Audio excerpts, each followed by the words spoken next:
How's it going? So we are looking at, I think it's that dog. Okay, our 63rd day. Is that right? I feel like it's all running together right now. So today I want to define off of this book. Let me go ahead and give shout outs to the book. It's called Rich Woman, a book on investing for women. So I've had this for a minute. It's been a while since I have picked it up. And this is from Kim Kiyosaki, from the wife of Rich Dad, Poor Dad. So I wanted to give the definition that they provide in this book. So, um, financial independence, right? So I like it because this was geared towards women, right? We know that in the financial sector, there is a lot of males out there, right? And it's important that women are just as empowered to make investing decisions as it pertains to returns and cash flows and taxes and different things like that. If that scares you, that's okay. You can always build the skills in order to be empowered financially. So, here's the formula from the excerpt. This is an excerpt from the book. So, the formula is this: I buy and create assets that generate cash flow. The cash flow from my assets pay for my living expenses. Once my monthly cash flow from my assets equals to or greater than my monthly living expenses, then I am financially independent. I am financially free because my assets are throwing off cash flow and are working for me. I no longer have to work for money. So a few days ago we talked about active income and passive income. And when you're looking at real estate, typically it's going to be on a passive income category. So what does that mean? I create assets, right? So here's something that's very key when we're looking at the chapters that they talk about what is an asset, and I didn't even think about that because um, just loving accounting for a long time, I just thought, okay, everybody knows what an asset is. Well, I can give you my definition. My definition of an asset is something that is supposed to help generate revenue that is something that you own, right? So it's something that's there's a current asset and there is long-term assets. But you know what? Let me chill out on that because we're looking at the Kiyosaki um, definition of asset, and the way that they define it as this is: an asset is something that can produce cash flow. I mean, an asset, if you stop working, is something that puts money in your pocket. So that's why they're big into real estate, because if you work a job, if you go and work for someone, that is active income. So the moment you stop working, the moment the income stops. So here they're talking about that when you're sleeping, right? I'm not saying that you sleep in order to get the property, get it ready, and have work that goes into it, but it does come to a point to where you are able to see cash flow from an asset. And so they define financial independence. Let me go back. Financial independence as when your assets, right? The Going back to their definition, passive income that's able to pay for their living expenses and it's not based on like working income, right? So that is the definition of financial independence. It's where your assets can generate money. It's where your money is working for you. Your investments are working for you. Your real estate is working for you, generating the income so that you don't have to, right? And so that is the definition. An asset may be a rental property that has positive cash flow. Another awesome definition is that um, uh, he defines, well, let me go back to this. he talks about a difference between an asset and a liability. A liability is something that you have to pay back, right? It takes money out of your pocket. An asset is something that puts money into your pocket. So he defines that as two separate things. And then we have what is cash flow. You think, okay, cash flow is easy, right? Cash flow makes sense. It's just whenever cash is able to flow to you. So, whenever we're looking at cash flow, we're looking at the amount of money that you actually get to pocket, that you actually get to have within your pocket. So, let's take rent income, for instance. If you have rental income, you want to make sure that it's able to cover your expenses as it pertains to your rental property, and it's able to cover the mortgage payments that you have on that property. So that's what we're talking about, cash flow. Yes, there are some technicalities if you want to look at the loss and gains and different things like that as far as that. But as far as cash flow, how much money are you actually seeing after you pay for the expenses and the mortgage payments? So those are some of the things to look at. So here's something that else that's brought up is that why most people invest into two reasons. You get cash, there's cash flow, and then there's also capital gains. So cash flow is ongoing, right? So every month you're expected to see that cash flow coming in as the tenants are paying you, right? Capital gains is a one-time profit. It's something a profit, right? It's something that you hold on to, and then once you sell it, you get to see a capital gain, especially if you held on to it for a year or longer. So here's the thing: uh, in Kiyosaki's book, Kim Kiyosaki, she talks about financial independence means freedom, right? Freedom, and whenever you buy and create assets, they generate cash flow. The cash flow from my assets pay for my living expenses. I'm reading this again. Once my monthly cash flow from my assets are equal or greater to my monthly living expenses, then I am financially independent. I am financially free because my assets are throwing off cash flow and are working for me. I no longer have to work for money. Hey, what's up, Derek? How's it going? And he says, I expect it every month. So that's the beauty of it, right? Of course, it is going to take some skills and actually something that you have to build upon. But I've seen people who do really well in this area. I'm not saying that there's no failures, right? I think we see a lot of glory stories, meaning that we see a lot of the main highlight reels of people's successes in real estate or in stock market, right? I mean, yes, you do have the stories. Well, maybe I put in $1 yesterday in the stock market and now I got $1 million. So hey, that works. Shout out to the Bitcoin, to the people who are able to invest in Bitcoin. So I'm not mad. Like seriously, no, that is a good thing. So yeah, so that's the thing that you want to think about. If that seems like it's far-fetched because maybe we've been ingrained, and trust me, we've been ingrained by education in a system around us that we should only be working for money, and that maybe it is evil to have money working for us. And so it's crazy how society and different things and systems make us think that if we're not working for money, then it's some type of fraud. It's some type of evil that's going on, when in fact, when we get to a place to where money's working for us, right? When there's a system that's in place that can generate cash flow, that it is like, it's like almost like a godly thing, because I don't want to serve, like I don't like, honestly, I don't want to be in a place to where I am serving money, right? At all, right? I want to serve God freely and allow money to serve me. And so Derek says, I love your wisdom, by the way, Derek. The problem is people don't share how much they lost to make it big. Ooh, ooh. You made me pull my hair back. Oh my goodness. I can't even finish the rest of this. This is crazy. Listen, Derek on here, y'all, a man full of wisdom. He said the problem is people don't share how much they lost to make it big. So people get a false sense of wealth, right? Mm. Wow.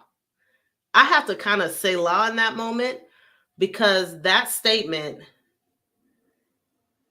I hope that broaden everyone's perspective of everyone that is watching. I'll say it again. The problem is people don't share how much they lost to make it big. So people get a false sense of wealth. How true is that? So he's around people who have wealth, right? I've been around people who have like major wealth. And I think that every time it's it's really something. It really builds up my faith whenever I'm able to hear the stories of what all they had to go through in order to make it big. And so we do have the people that get a false sense of wealth. And here's the thing, there's people who may be able to just like make it big, right, and not run into any problems. But what happened is that you will get tested, right? There will be a point and place in your time to where you're going to get tested. And so the thing is that you have to consider um consider that. Like, that's the only thing. Be considerate. Understand that there may be a loss in meaning, and I'm not saying that it has to be a real struggle in order to make it big. What I'm saying is that it does require a sacrifice, right? In order to go higher, there is some type of sacrifice that has to be made. Whether or not if that's a loss of time, whether or not if that's a loss in risk in different investments because you're trying to figure it out, like, it's okay. So don't, here's the thing, and I just heard this, like, don't get discouraged that once you set an intention to get cash flow, that the first loss that you make, okay, I guess it wasn't for me, right? Don't invest into your business. Don't invest into a restaurant. Don't invest into any type of investment. And I'm not saying go in it and think that you're going to lose, right? Don't do that, right? But consider the cost, right? Going in and considering the cost, so that when loss does come, it doesn't take away from your faith, but it actually builds upon your faith. So the thing is, the difference between people who are able to make it big is that they were able to take the losses and they were able to build their faith upon the losses. We need to show the scars. The scars is the pain which we healed from. And so the thing is that we see everybody's highlight reels. We see everybody's, like, the Lambos and the G wagons and the mansion, right? But here's the thing: it says we need to show the scars. Like, there are some things that we may have to overcome in order to make it big. Now, this, again, I'm all about the grace, right? Understanding that there's a flow. But sometimes, because we have to overcome a mindset issue, that's the thing. The main thing that we have to overcome is a mindset, right? It's the mindset, it's the faith of what we're putting our faith in. So it can be, we're putting our faith in faith, right? We're putting our faith in anticipation and expectation, or we're putting let me rephrase that. We're putting our expectation in faith, or we're putting our expectation in doubt. And the thing is that sometimes we do both. It's like a mindset thing. So soon as something goes wrong, we're like, oh no, I'm going in the wrong direction. What am I doing?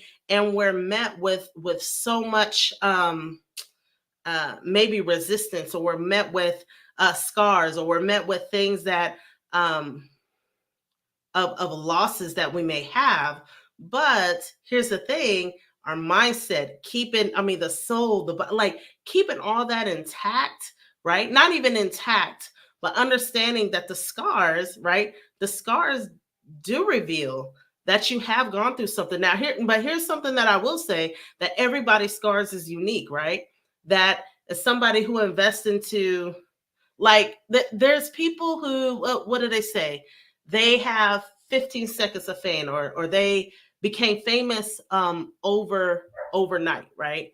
Overnight sensation, or overnight fame, or something like that. But you don't know how many things that they may have tried and failed in. You don't know that there's this one particular entrepreneur. He was fired from 10 jobs, right? So if you think about him, he was fired from 10 jobs.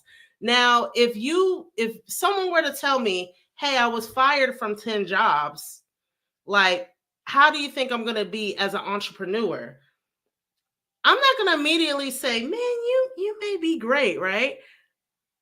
But here's the thing, like, he's been fired from 10 jobs. He's tried so many different businesses, a junkyard business, a t-shirt business, a product that, like, he's done it like a lot. And the thing is he hit something and it hit big. But the thing is that there was all this that he had to get past and understand, and a lot of mindset things that he had to go through. So it's okay to try and understand that, okay, it may not work. So my journey, I started off in network marketing. That was our introduction into personal development. Yes, we've been in church and everything like that, but as far as marketplace development, now my husband, more so, he had a sense of it in the church realm. And so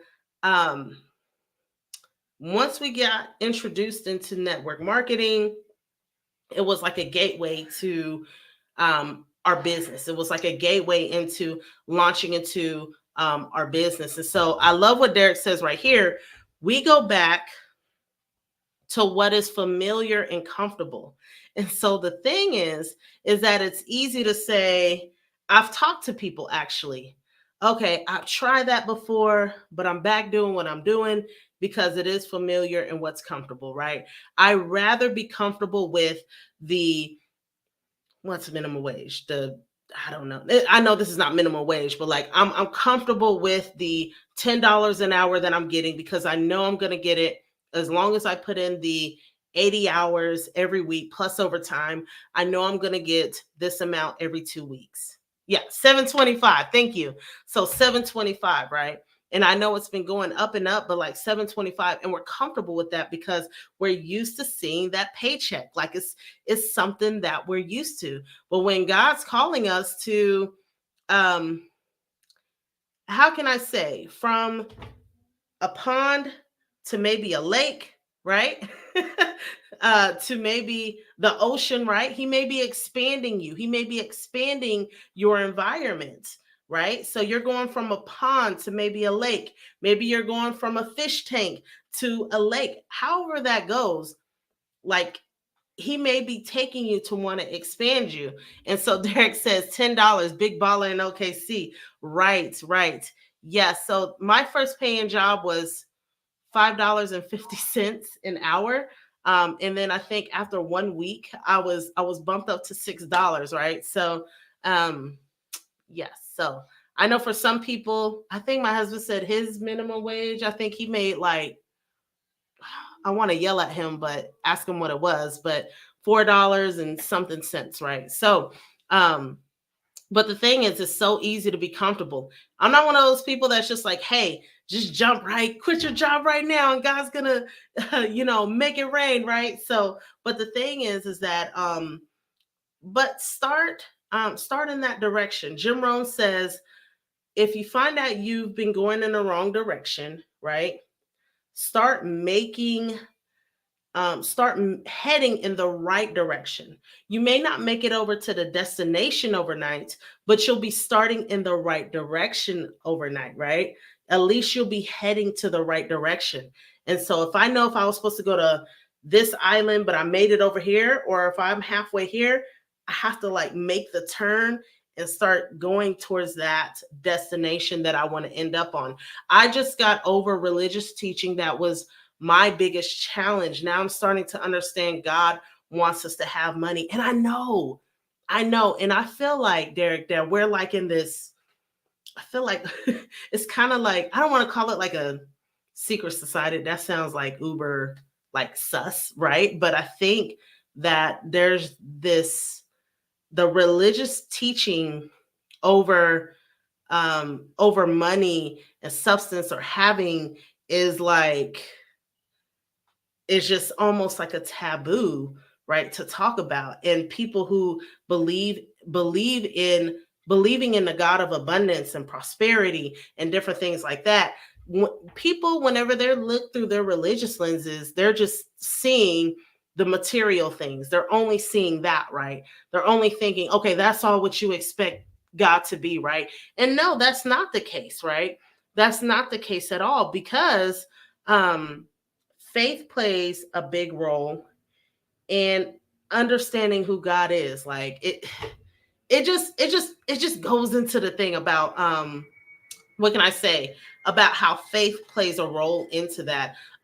Something that is drawing up right now in my mind is about how whenever Moses went up and was fellowshipping with God and speaking with God, right? He went up into the mountain, how the people below were waiting on God, and they got impatient and they started to turn in their gold and make golden calves and worshiping calves and idols and different things like that. Like that was material, right? Like, of course, like that was material. But the thing is that Moses was up, like having a communion with God, right? And I don't know, but I know that the main teaching in the church has been pay your 10% and then God will bless the rest, right? I am a firm believer of giving. I'm definitely a firm believer in giving. I believe that even though it's hard at times, I do believe that God is in control of 100% of the our money, right? And so we ask God, what is the direction, right? And what is the direction that he wants us to go with our money. And so there's just certain principles that have to be followed. So yeah, honestly, even as I'm reading that comment, like I'm having to become more confident in understanding that like it's okay to be rich, it's okay to be prosperous and have money, and not shrink back or not act or be try to be uh have this false humility about having money, right? About having um, possessions. Society has taught us to be materialistic. They shape our minds from birth, and that generational curse has to be broken, right? And so that's the thing. Here's the thing: what I notice with like Uber, like wealthy people, or what do you call old money? I always love it because I can tell when people get into new money. Like I can just tell it's just like a whole aura that they have, right? I could tell when people are just hit their first million, or just hit their first 500,000, or just hit their extra $1,000 a month. It's like you can't tell them nothing. But then you have old money wealth, right? Wealth that has been passed on from generation to generation. It's almost like, yeah, they're materialistic, but it's not like that's like the top thing on their list, right? They're not trying to be materialistic. It's just they just like quality things, right? So there's just quality fabrics. And so for my husband, we had went to the store, and yeah, it was a luxury store, and he had gotten a shirt, and when he put it on, it was so crazy because he didn't even know that there was a difference between the shirts he was wearing previously and the shirt that he actually wore. Now you may be thinking, well, nah, because if I pay that much money, that shirt better wash itself. That shirt better be a self-cleaning shirt, right? But the thing is that there is a difference in a quality of material, right? Derek Jones says, I have old money mindset, just waiting for my bank account to catch up. Hey, listen, I am not mad at that. And so the thing is that when there's old money, like they don't sit there and look at their house and be like, oh my gosh, look at, like it's just my house, right? They look at their cars, their luxury cars, and they're just like, yeah, it's just my car. Like it's just like just my clothes. Yeah, I mean, this outfit costs like however much money, right? And if, let me not go on a rant. I think also what society does and what media does too is that they will take a little snippet of a wealthy person's life, and if it's something in common with the normal person, then they'll be like, okay, the CEO of Walmart, he drove his beat up truck, right? Or what else is there? Something humbling, right? I think Warren Buffett, he goes to McDonald's every day and he buys sausage biscuit, right? Oh wow, that's so humble, right? Like they point those out like that's the only definition of wealthy. And I'm like, you guys aren't looking at the big picture. Like, yes, he may have had a beat up truck, right? But y'all, he has like a jet too, right? Like there's so many things that speak wealth. And I think that it's easy to share the things that make us feel better about where we're at, that we can sometimes just be very we can just be very like we feel more appeased whenever we see someone with wealth that does something in common with us. So we just make that the whole definition of wealth when that's not even the case. Derek Jones says, a millionaire taught us it's just a thing. Once you get over that, then you will look at things differently, right? You will look at things differently. And so I think it's more about the becoming. I love what Jim Rohn says whenever he said that um, set a goal to become a millionaire, not for the money, but for what it will make of you to achieve it. And so I don't know, some of you may already be millionaires based on your assets. So technical definition of a net worth millionaire, right, is if you have your assets, let's say if you have real estate property and you subtract the liabilities that you have and the debt that you have, if that net worth is $1 million, then guess what? You have $1 million of net worth. And so that's how you figure out, okay, am I a millionaire or am I not? And so the thing is that you want to set a goal to become a millionaire, not for the money, but what it will make of you to achieve it. And so I thought that that was so big because once you become a millionaire, like no one can take that away from you. And um, this was a big thing that was said. I know that they say if you take the wealth away from the wealthiest people, they're going to have it right back, right? Well, I know Russell Brunson of ClickFunnels. He did this one study. If you had nothing but $100 in ClickFunnels, right? What would you do to get your wealth back? And it was a pretty interesting series. Actually, it was really, really interesting to hear. And so Derek Jones says, I am a 100-aire, but I'm on my way. Oh, he's so humble. You're so humble, Derek. I love it. I love it. Yes, his house is on my vision board, y'all. No. I love it. I love it. And so that's the thing. Thinking about money in a different way. I mean, to me, it is changing my mind. Like, so I don't just use money to pay bills. I don't just use money to pay debt. I don't just use money to save up. I don't just use money to pay for things, but I use money, right? I use money in order to get a cash flow back. How can I turn this money? So I would encourage you that no matter how much you have, what you can do is figure out, how can I get a cash flow? How can I get something going? It can be as small as buying stock that pays out regular dividends. Um, if I can think about the stock that pays out regular dividends, I think Coca-Cola does.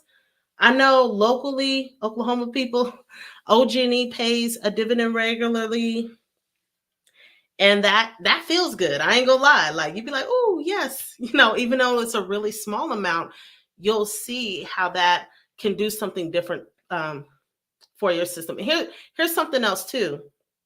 Celebrate every dollar that's gained, right? If you get interest income, if you get credit card, if you get a rewards, right? If you get any amount back, celebrate that, because what you're doing is that you're being grateful of allowing like money to increase, no matter how much the amount is, right? Yes, it's easy for us to say, oh, that was nothing. That was just $100, right? That's nothing, right? You can go ahead and send that my way. No, just kidding. But yes, but just be grateful and you'll see the changes in your mind. And always seek to get knowledge so that you can get empowered. So anyways, I've been on here longer. Oh my goodness. And it's not super, super late. So I hope y'all have a blessed one, and God bless. And Lord willing, I will see y'all tomorrow. Bye-bye.